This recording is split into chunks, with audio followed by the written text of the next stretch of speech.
యేసు రక్తమే జయం పరిచర్య ప్రైజ్ ద లార్డ్. మార్చ్ 30వ తేదీ 2024. ఈరోజు దేవుని వాక్యము, మరియు నేను మిమ్మును చేర్చుకొందును, మీకు తండ్రినై యుందును, మీరు నాకు కుమారులను కుమార్తెలునై యుందురని సర్వశక్తిగల ప్రభువు చెప్పుచున్నాడు.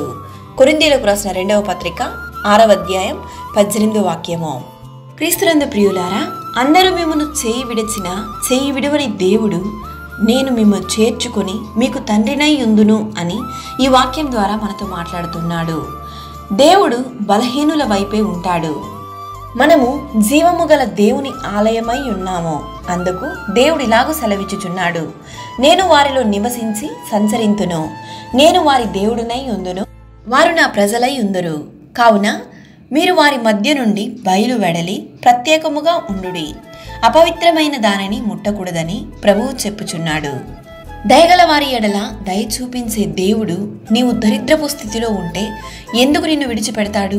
కావున నీవు దిగులు చెందకు. నీ స్థితిని చూసి హేళన చేసిన ప్రతి ఒక్కరూ నీ ముందే తలదించుకునే విధముగా దేవుడు నిన్ను వారి ఎదుట హెచ్చించును. సర్వశక్తిగల ప్రభువు మనకు తండ్రిగా ఉన్నప్పుడు దేనిని బట్టి కలత చెందకండి. సర్వాన్ని సృష్టించిన దేవుడు నీ స్థితిని మార్చి నిన్ను ఆశీర్వదించి దీవించునుగాక. ఈరోజే నీవు దేవునికి సమర్పించుకో. ఆయన కుమారునిగా, ఆయన కుమార్తెగా నీ హృదయాన్ని దేవునికి సమర్పించు. దేవుడు నిన్ను ఆశీర్వదించి దీవించునుగాక. ఆమేన్. God bless you.